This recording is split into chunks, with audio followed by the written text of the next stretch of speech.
बिस्मिल्लाहिर्रहमानिर्रहीम। अस्सलाम वालेकुम नाज़रीन।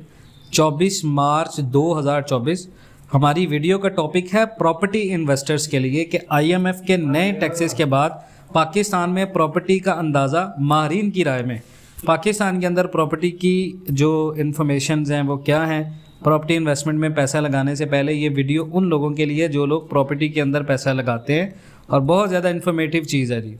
देखें जी, सबसे पहले हम बात करते हैं कि आईएमएफ के टैक्सेस अगर लग जाते हैं, क्योंकि रियल एस्टेट का पहले ही बहुत ज़्यादा बुरा हाल है। मकान, प्लॉट, फ्लैट, इनकी जो कीमतें हैं वो ज़्यादा हो गई हैं, लेकिन जो प्लॉट्स हैं, जो सोसाइटीज़ के अंदर रेजिडेंशियल प्लॉट्स हैं, उनके ऊपर टैक्सेस के बाद डिमांड कम होने से उनको ना कोई ले रहा है, लोग होल्ड करके बैठे हुए हैं प्रॉपर्टीज़ को। तो सबसे बड़ा नुकसान क्या होगा? क्या आईएमएफ के ये जो टैक्सेस लग रहे हैं रियल एस्टेट के ऊपर, इसके बाद पाकिस्तान में फॉरेन इन्वेस्टमेंट आएगी? बिल्कुल नहीं आएगी। देखिए, सबसे पहला जो काम होगा वो डिक्रीज्ड इन्वेस्टमेंट का होगा, क्योंकि इससे इन्वेस्टर जो होगा वो डिस्करेज होगा इन्वेस्टिंग से रियल एस्टेट के अंदर, क्योंकि टैक्स के बोझ की वजह से, जो कि डिक्रीज़ करेगा इन्वेस्टमेंट फ्लो को रियल एस्टेट सेक्टर में। दूसरा ये है कि इस चीज़ से डिमांड कम हो जाएगी, क्योंकि higher taxes definitely could lead to a decline in demand for real estate properties. तो बायर में भी इससे बहुत ज़्यादा डेटेड होगा, क्योंकि इंक्रीज कॉस्ट एसोसिएट करती है प्रॉपर्टी ऑनरशिप के लिहाज से, तो ये रिड्यूस डिमांड करेगी। उसके बाद नंबर 3 पे है प्राइस करेक्शन, क्योंकि जब डिमांड कम होगी तो प्रॉपर्टी प्राइस जो है वो करेक्शन की तरफ जाएंगी, जो कि प्रॉपर्टी वैल्यूज़ की कमी को जाहिर करता है और एडवर्सली अफेक्ट करेगा प्रॉपर्टी ऑनर्स को और बहुत बड़े डेवलपर्स को। और स्टेगनेंट मार्केट का मतलब ये होता है, स्टेगनेंट रियल एस्टेट मार्केट होती है कि जिसमें बाइंग और सेलिंग की जो एक्टिविटी होती हैं वो स्लो डाउन हो जाती हैं, जो कि लीड करती हैं लिक्विडिटी को, मार्केट के अंदर कैश की कमी को। उसके बाद कंस्ट्रक्शन इंडस्ट्री के ऊपर बहुत ज़्यादा इम्पैक्ट पड़ेगा, क्योंकि रियल एस्टेट जो सेक्टर है वो बहुत करीबी लिंक होता है कंस्ट्रक्शन इंडस्ट्री से।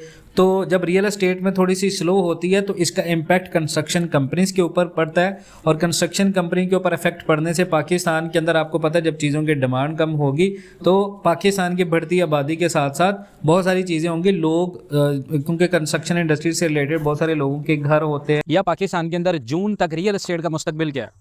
अगर आपने रियल एस्टेट के अंदर प्लॉट खरीदना है, अपने रियल एस्टेट के अंदर इन्वेस्टमेंट करनी है, तो रियल एस्टेट का मुस्तकबिल पाकिस्तान में आने वाले दिनों में क्या है? या खासकर वो लोग जो कंस्ट्रक्शन प्रॉफिट से रिलेटेड हैं, जो घर बनाकर सेल करने का काम करते हैं, या जो लोग मार्केटिंग करते हैं, घर खरीदते हैं उनको बेच देते हैं, उनका मुस्तकबिल क्या होगा कॉस्ट ऑफ मटेरियल के बढ़ने से?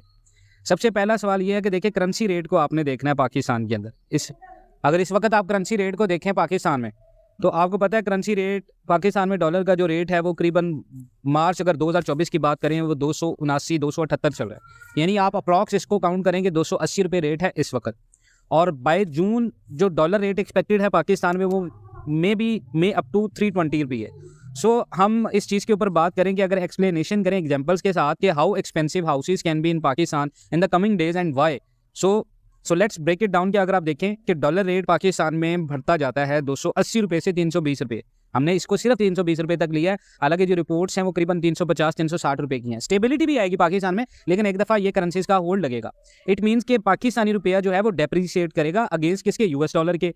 जब हमारी लोकल करेंसी कमज़ोर होगी तो इम्पोर्टेड जितनी भी चीज़ें हैं वो महंगी होंगी, जिसमें बहुत सारा बिल्डिंग मटीरियल भी शामिल होता है, जिसमें एप्लियंसेस होती हैं, फिक्सचर्स होते हैं जो कि कंस्ट्रक्शन में यूज़ होते हैं, और घरों को रेनोवेट करने के लिए बहुत सारा मटीरियल होता है। और पाकिस्तान, जो आपको पता है, पाकिस्तान के अंदर स्टील इंडस्ट्री है वो बहुत ज़्यादा महंगी होगी। पाकिस्तान के अंदर आप देखें तो बजरी और इनकी जो कॉस्ट होगी, पेट्रोल महंगा होगा तो कॉस्ट ऑफ मटेरियल बढ़ेगा। तो फॉर एग्जांपल अगर आप इस चीज़ की एक मिसाल ले लें कि आज 12 मार्च 2024 का रेट है, आप आज एक घर कंप्लीट कर लेते हैं इम्पोर्टेड मटेरियल के साथ, आप एक बिल्डिंग हाउस बनाते हैं, करीबन आपका उसके ऊपर खर्चा आता है $1,00,000। So when the exchange rate is 280, आपका खर्चा आया है $1,00,000 at that rate. So it would cost approximately 2,80,00,000 रुपये ये बनता है। हाउएवर पाकिस्तान के अंदर आने वाले दिनों में एक्सचेंज रेट आपका बढ़ता है 320 रुपये तक। The same $1,00,000 worth of material would now cost around in Pakistani rupees 3,20,00,000 रुपए। अब 2,80,00,000 रुपए से 3,20,00,000 रुपए के दरमियान में जो डिफरेंस है वो 50 लाख रुपए है, सिर्फ पाकिस्तानी रुपए के कमजोर होने की वजह से। अब $1,00,000 वही है, लेकिन एक्सचेंज रेट बढ़ गया, कम हो गया, वो नुकसान है। So this increase in the cost of material अगर आप देखें तो would likely be pass on to consumers. So result क्या होगा? Higher prices for houses. Additionally अगर बिल्डर्स फाइनेंस करेंगे अपने प्रोजेक्ट्स को लॉन्स के साथ डोमिनेट यूएस डॉलर्स में, so their cost would also increase due to higher debt repayments in local currency term. So in the coming days Pakistan के अंदर आप देखें तो हाउसेज इन पाकिस्तान में become more expensive due to the depreciation of the Pakistani rupee against the US dollar, जो कि lead करेगा increase cost of imported materials और potentially higher financing cost builders के लिए। इसके बाद अगर आप बात करें कि अगर आप ये जानना चाहते हैं कि इफ अभी पाकिस्तान के अंदर टैक्सेस बहुत ज्यादा रियल एस्टेट में, अब टैक्सेस भी मजीद लग जाते हैं। इसका दूसरा सिनेरियो कि if IMF impose more tax on Pakistan real estates in this June budget, so what will be the prices? Pakistan के अंदर कीमतें क्या होने वाली हैं, ज्यादा होंगी या कम होंगी टैक्सेशन की वजह। देखिए IMF अगर टैक्स लगाता है ज्यादा पाकिस्तान रियल एस्टेट सेक्टर के ऊपर बजट में, तो it could lead to higher prices for houses. उसकी रीजन ये है कि ये इंक्रीज कॉस्ट फॉर डेवलपर्स होगी, क्योंकि इफ अगर हुकूमत इम्पोज करती है additional tax real estate transactions या प्रॉपर्टी डेवलपमेंट डेवलपर्स पर, तो ये उन डेवलपर्स के लिए कॉस्ट को बढ़ा देगी, जो कि पास हो जाएगी खरीदने वालों के लिए प्रॉपर्टी प्राइसेस की सूरत में, जो कि ओवरसीज के साथ होता है। उसके बाद रिड्यूस डिमांड हो जाएगी, क्योंकि हायर टैक्स जब डिस्करेज करेंगे जो बड़े पोटेंशियल बायर्स होते हैं रियल एस्टेट के, जो ओवरसीज होते हैं, उनको मार्केट में एंटर होने के लिए, जिसकी वजह से मार्केट में डिमांड कम होगी, तो डेफिनेटली रिड्यूस होगी डिमांड हाउसेज की, जिसकी वजह से जो बड़े बिल्डर्स हैं वो हाउस भी कम बनाएंगे, बढ़ती आबादी के साथ इनकी डिमांड कम हो जाएगी।